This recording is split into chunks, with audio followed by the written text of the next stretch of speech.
अस्सलाम वालेकुम students of grade 8। I am Saba your science teacher. हम स्टार्ट करने वाले हैं आज आपकी बुक का chapter number 1 which is about work and energy. So आज के लेक्चर में हमने डिस्कस करना है कि वर्क क्या होता है, उसको मेजर करने के यूनिट्स क्या होते हैं and how do we figure it out. So let's get ahead. Unit number 1 is about work and energy. तो वर्क एंड एनर्जी में हमने देखना है कि वर्क एनर्जी डिफरेंट कॉन्सेप्ट्स जो हैं ये क्या हैं, इनका मतलब क्या होता है, इनको कैसे अंडरस्टैंड करते हैं। These are basically terms of physics जिसमें आपने फिजिक्स को अंडरस्टैंड करना होता है और आपने देखना होता है कि वर्क कहाँ पर हो रहा है, उसका मेजरिंग यूनिट क्या है and how to calculate it. So let's start by studying about work now. Work is done whenever a force is used to make something move. जब भी आप किसी चीज को मूव करते हो तो एक फोर्स इस्तेमाल होती है उसके लिए, ठीक है। और इस फोर्स को, जो डिस्टेंस उस चीज ने मूव किया होता है, उसको जब आप कैलकुलेट करते हो, प्रोडक्ट उसका निकालते हो, तो आपके पास आपका वर्क आ जाता है। This happens when you are swimming. आप चल रहे हो, आप स्विम कर रहे हो, आप बास्केटबॉल को थ्रो कर रहे हो, व्हाटएवर यू आर डूइंग, आप एक काम कर रहे हो जिसमें आप खुद मूव कर रहे हो या आप किसी ऑब्जेक्ट को मूव करा रहे हो, and for that work is taking place. अब आगे हम देख रहे हैं कि वर्क को कैलकुलेट किस तरह से करते हैं। It depends on the size of the force and the distance moved. तो बेसिकली होता ये कि जितना डिस्टेंस आप कवर करोगे और जितनी आप फोर्स अप्लाई करोगे, अगर आप बहुत जोर से बॉल को पुश करते हो तो वो ज्यादा फोर्स है, अगर आप बहुत आराम से बॉल को पुश करते हो तो वो कम फोर्स है। सिमिलरली आप जितनी दूर आपका बॉल जाएगा वो आपका डिस्टेंस मूव्ड होगा। तो आप देख रहे हो कि कितना डिस्टेंस जो है आपके बॉल ने या जो भी ऑब्जेक्ट है जिसके ऊपर आप वर्क कर रहे हो उसने कितना डिस्टेंस कवर किया है, इन ऑर्डर टू कैलकुलेट कि वर्क जो है वो क्या बनता है। Work is equal to force into distance moved. Just like we just studied कि हमने क्या बात की है, हमने कहा है कि जो फोर्स अप्लाई हो रही है ऑब्जेक्ट के ऊपर और जो डिस्टेंस वो ऑब्जेक्ट कवर कर रहा है, उनको मिला के, उनको मल्टीप्लाई करके आपके पास वर्क आ जाएगा, ठीक है। Over here I haven't specified it, but it's important to understand कि distance moved in the same direction. तो अगर मैं इस मार्कर को थ्रो कर रही हूँ तो ये मार्कर जो है एक डायरेक्शन में कितनी दूर तक जाएगा, that will be the work that is happening on it. तो जो मैंने फोर्स अप्लाई की और जो डिस्टेंस जो है इस मार्कर ने कवर किया, that will make up for the work. So what we have done so far is हमने डिफाइन किया कि वर्क होता क्या है, उसको कैलकुलेट क्या करते हैं। आगे चल के इसकी एक एग्जांपल डिस्कस करते हैं। अब What we have here is an example for work। तो अब हम देखते हैं कि वर्क की एग्जांपल को डिस्कस करके कि डू वी अंडरस्टैंड कि आप फोर्स और डिस्टेंस को किस तरह से मल्टीप्लाई करके वर्क कैलकुलेट करते हो। Let's read. A force of 10 Newton is used to push a trolley. It is pushed a distance of 5 meters। तो आपकी कितनी फोर्स यूज हो रही है यहाँ पर? 10 न्यूटन की फोर्स इस्तेमाल हो रही है एंड कितना डिस्टेंस है? 5 मीटर्स का डिस्टेंस है। तो आप वर्क को यहाँ पर किस तरह कैलकुलेट कर सकते हो? You have the force and you have the distance. How will you calculate it? Excellent, you will multiply it। So आप उन दोनों को, फोर्स को डिस्टेंस से मल्टीप्लाई करेंगे और आपके पास आ जाएगा कि आपका वर्क डन जो है उस ट्रॉली के ऊपर वो कितना है। देखिए यहाँ पर 10 multiply by 5 is 50 joules. 50 joules जो है वो क्या है? वो यूनिट है बेसिकली वर्क का।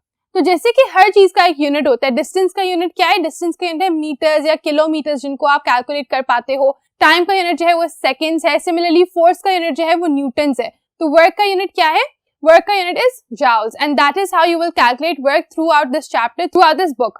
तो 50 जॉल्स आ गया हमारे पास because of multiplying 10 newtons into 5 metres and that is how you calculated कि जो ट्रॉली थी जिसको पुश किया जा रहा था उस पर कितना वर्क हुआ है? उस पर वर्क हुआ है अमाउंटिंग टू 50 जॉल्स। क्यों? क्योंकि वो 10 न्यूटन जिस पे फोर्स अप्लाई की गई उसको धक्का देने के लिए और 5 मीटर्स का डिस्टेंस वो ट्रैवल करके गई एक जगह से दूसरी जगह पर, उनको आपस में मल्टीप्लाई किया and we received a total of 50 joule of work done. आगे देखते हैं टेस्ट योरसेल्फ। अब हमने क्या किया? हमने ब्रीफली पूरा वर्क का जो कॉन्सेप्ट है उसको अंडरस्टैंड कर लिया। वर्क होता क्या है, डिपेंड किस पे करता है, उसका यूनिट क्या है, उसको कैलकुलेट कैसे करते हैं, वो सब हमने डिस्कस कर लिया है। अब हम क्या करें? अब हम क्वेश्चंस पूछ रहे हैं, एक बार फिर से रिकॉल कर रहे हैं जल्दी से कि हमारे कॉन्सेप्ट किस हद तक क्लियर हुए हैं। What is work? Again, work is done whenever an object is moved, ठीक है। It is calculated by the force multiplied by the distance moved by that object। तो वर्क जो है जब भी किसी ऑब्जेक्ट को मूव किया जाता है उसके ऊपर एक फोर्स जो है वो अकर करती है with multiplication to distance and that is what you will write over here. What units? It's a little blur over here, let me fix that. What units are used for measuring work? अब ये बहुत simple straight forward सा question है कि कौन से units use होते हैं वर्क को मेजर करने के लिए। Excellent, the unit of joule. So you can write J or joule complete in your book, in your notebook, and then you will also be able to answer this. तो joules is the unit used for measuring work। आपने इस तरह से इसको simple तरीके से बता देने। क्वेश्चन नंबर 3 भी चल के देखते हैं अब। क्वेश्चन नंबर 3 में उन्होंने आपको एक फर्दर एग्जांपल दी हुई है वर्क को कैलकुलेट करने के लिए। अगर आप देखिए, calculate work if trolley was move 15 metre.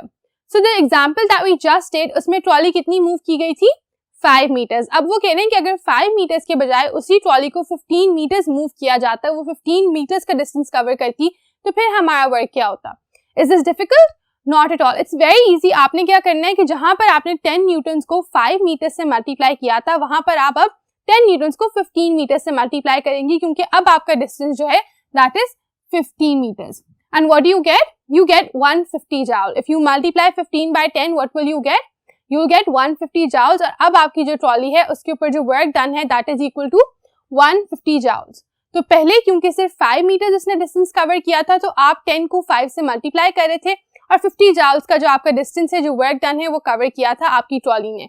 However, अब क्या हो रहा है? अब क्योंकि 15 मीटर्स का डिस्टेंस कवर किया गया है, तो 150 joules of work is being done on the trolley.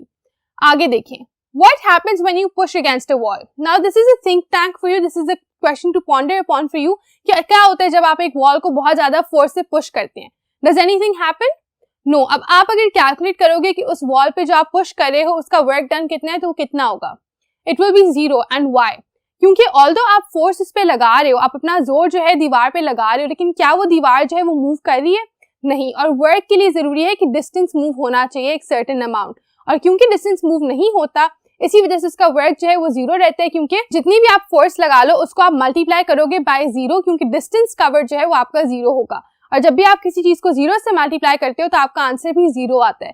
So in this way we understand कि जब तक डिस्टेंस कवर नहीं करता कोई ऑब्जेक्ट, तब तक आप उस पर वर्क डन कैलकुलेट नहीं कर सकते, उस पर कोई वर्क नहीं होता। सो ओनली मूविंग ऑब्जेक्ट्स जो हैं उनका आप वर्क डन कैलकुलेट कर सकते हो। So no matter how much force you apply on a wall, जितना भी जोर आप लगा लें एक दीवार के ऊपर, आप उसका वर्क डन नहीं होगा, क्योंकि आपके पास डिस्टेंस कवर्ड नहीं है। आगे देखिए, एनर्जी एंड वर्क। अब हम एक नए कॉन्सेप्ट की बात करने लगे, नए फिनोमेना की, विच इज एनर्जी। तो सो फार हम सिर्फ वर्क के बारे में बात करें, वर्क क्या होता है, ऑब्जेक्ट्स में किस तरह से एक्ट करते हैं, but now what are we saying?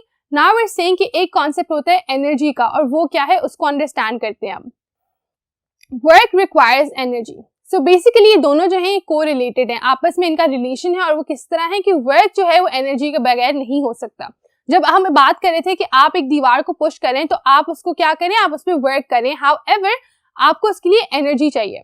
कोई भी फोर्स अप्लाई करने के लिए फोर्स जो है वो एनर्जी के बगैर अप्लाई नहीं हो सकती। तो वर्क जब भी आपने जहां पर भी करना है, वहां पर एनर्जी का भी इस्तेमाल हो रहा है। 1 joule work is equals to 1 joule of energy. दोनों का यूनिट भी सेम है। Why? Because energy is acting upon और कन्वर्टिंग इनटू वर्क। तो जो एनर्जी आप किसी चीज में डालोगे वो फिर वर्क बनकर आपको नजर आएगी, and that is why energy input है और वर्क उसका आउटपुट है। दोनों आपस में रिलेटेड हैं और दोनों का यूनिट भी सेम है।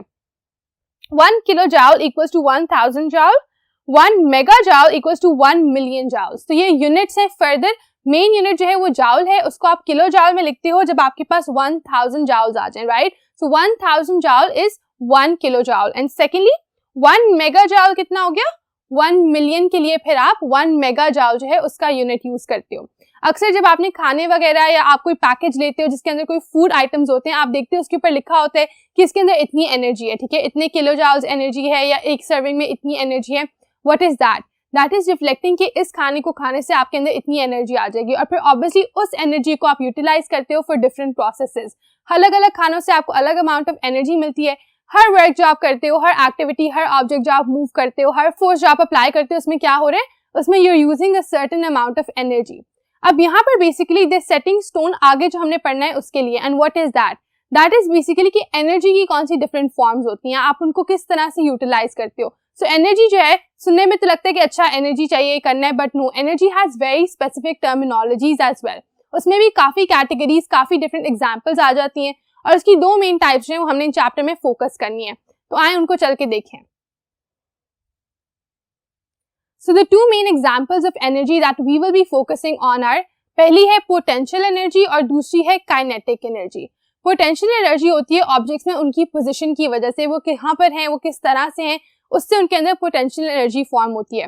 और काइनेटिक एनर्जी होती है ऑब्जेक्ट्स में उनकी मूवमेंट की वजह से। तो एक जो है पोजीशन की वजह से होती है और दूसरी जो है मूवमेंट की वजह से होती है, एंड हम इन दोनों को डिटेल में डिस्कस करेंगे इन द कमिंग लेक्चर्स। तो आज का हमारा लेक्चर जो है वो इतना ही है। It is basically just the foundation कि आप इस चैप्टर को जो वर्क इन एनर्जी के ऊपर बेस्ड है उसको अच्छे तरीके से अंडरस्टैंड कर सकें।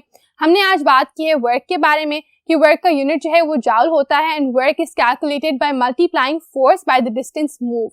उसके बाद हमने कहा है कि वर्क करने के लिए हमें एनर्जी की जरूरत होती है and energy has the same unit as work as well.